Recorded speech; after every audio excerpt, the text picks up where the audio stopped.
my loves, and welcome back to the Horus Heresy. Welcome back to... what number are we on now? We are on book... I can't remember what number the book is, to be perfectly honest. It is Nemesis. Comes directly after 1,000 Suns and is sandwiched between the first Heretic. Now, that should tell you something about this book. It should tell you something about the status of this book. It's sandwiched between 1,000 Suns by Graham McNeill and The First Heretic by Aaron Dembski Bowden. Both of those books are not only essential, you have to read those books in order to understand the overall plot of the Horus Heresy. They're also some of the best books in the series. Some of the very best books. As you know from my my gushing over 1,000 Suns last time round, that is one of the best books in the entire series. The First Heretic, I would argue, is probably the linchpin. The First Heretic is the book that really tells you what is happening, why it's happening. The very basis of the heresy is in this book. Nemesis I feel a little bit sorry for, to be honest, because it's sandwiched in between those two. It tends to get lost. It tends to just be forgotten. And in fact, I forgot it because I'll tell you what, I cannot remember a thing from first reading this book. I cannot remember a damn thing. And in this instance, I mean, I can see why. I can definitely see why. It's not a bad book. There's nothing particularly wrong with it as such. It's just not... It doesn't have the same gravitas. It doesn't have the same significance. It doesn't have the weight of 1,000 Suns or The First Heretic. So it is one you can skip over. It really is. You don't need to read this book. And there are a few books like this in the Horus Heresy series, to be perfectly honest. As a way of sort of not just expanding the universe, but really just expanding the book series so that there's just more books out there. There are a couple of redundancies, like Battle for the Abyss, for example, which is totally not only redundant, but awful. I mean, Battle for the Abyss is a terrible book. Nemesis is a sort of nothing. It does a few interesting things. For example, this book establishes something new. It establishes that what would eventually become the Assassin Temples are in operation at this point in Imperial history. Now, that was never the case before. The Assassin Temples, in the traditional background of Warhammer 40,000, were established much later. In this book, they're not temples yet. They're households, they're clades, and they've been around for a long time. There is some suggestion that these assassin households have been around since, like, prehistory. You know, they're ancient. They are absolutely ancient establishments in human history. They're kind of like the Illuminati. They've been manipulating events and manipulating the rise and fall of civilizations and so on and so forth for centuries. They are sort of what's behind the facade of politics and kingdoms and nations and whatnot. And that's what they're doing here. They are totally sworn to the service of the Emperor. They're entirely loyal. They really are.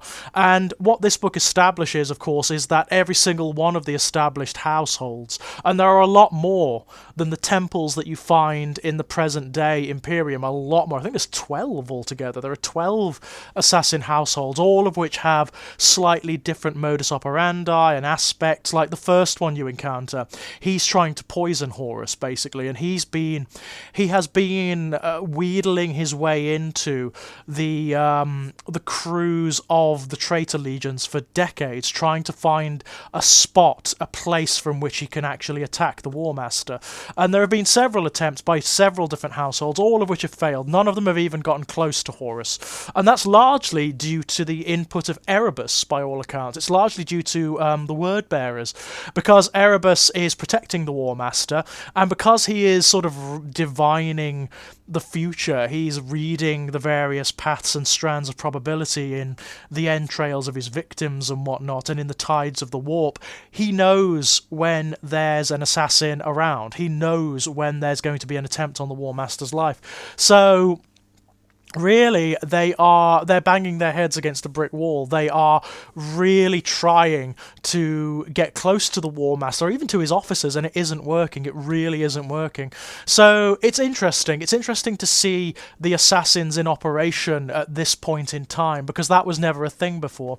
This book also goes into a little bit more detail on what is happening in the cultures of the Imperium, like how the distinct and isolated worlds of the Imperium are reacting to the fact of the Horus Heresy, of the fact of this schism and this burgeoning war. You actually see what people are thinking, what propaganda is being put about from both sides, how people are regarding the politics of the war. And that's really interesting, because for a lot of people it's a very distant thing. It's like something you'd read about in the newspapers in a foreign country or something. It's very, very divorced from waking reality, until it arrives at their doorstep, until like a neighbouring world declares for Horus. And then suddenly, these cultures are forced to make their own decision one way or the other. They have to declare either for Horus or for the Emperor. And it shows you how the Imperium is treating these worlds, where there is even the suspicion that they might declare for Horus. And that's interesting. I like all of that stuff. But the raw fact of the matter is, this is one of those self-contained stories where it's fine. There is absolutely nothing wrong with it, unlike, say, Battle for the Abyss, which is actively a terrible book.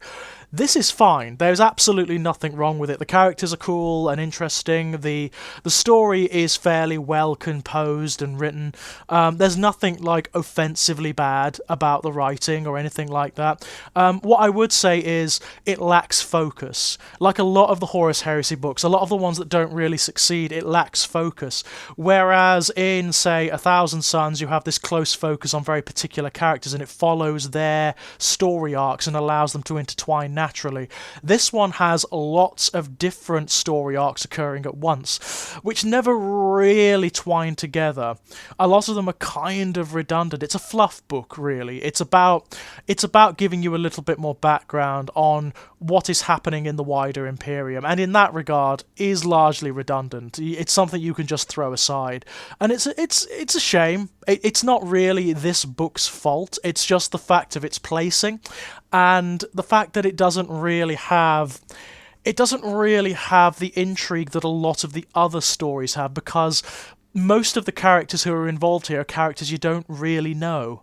They're new for this book, and they go away with this book as well. They're not really mentioned again in the rest of the Horus Heresy, so it's self-contained, it's kind of redundant. If you want to skip over it, I would suggest doing so. Go straight from 1,000 Suns to the First Heretic, which I may have done first time round, to be honest. I can't rightly remember. Because this one, you won't be missing anything. There is nothing that you need to know here, because the assassin clades just don't turn up again. They're just not that significant. I mean, there's a couple of things. You learn that Malcador is the master of assassins. He is actually the one who has veto over because they're largely independent. They're rather interesting. They are largely independent, the assassin clades. They can embark on operations according to their own discretion, without any remit from the wider Imperium. Malcador is the head of them, and he has the power of veto. He's the high assassin.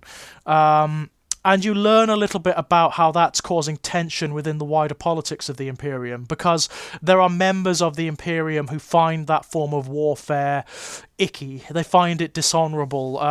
They find it politicking. People like Constantine Valdor, for example, the head of the Adeptus Custodes, and Rogel Dawn doesn't like it either. He finds this form of warfare problematic. Very problematic, and it shows you how there are parts of the Imperial war machine that are secluded from the others. Like, it's a case of he doesn't have to know and he shouldn't know. So that's interesting. The political intrigues are interesting. But beyond that, it's not going to set the world alight, this one. This one is not one of those books that sort of makes you gasp and sort of draw back from the page because something really significant has happened.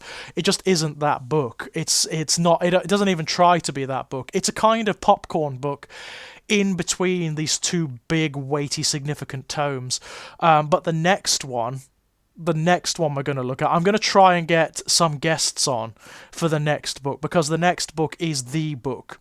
The First Heretic is the book that it defines everything about the heresy.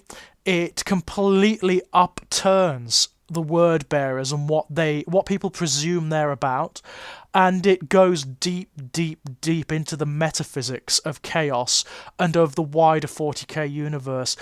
It's really interesting. It's a wonderful book, and it definitely deserves a little bit more time and attention than most of the others. So, ladies and gents, when we come back, we will take a look at The First Heretic. Until then, bye-bye!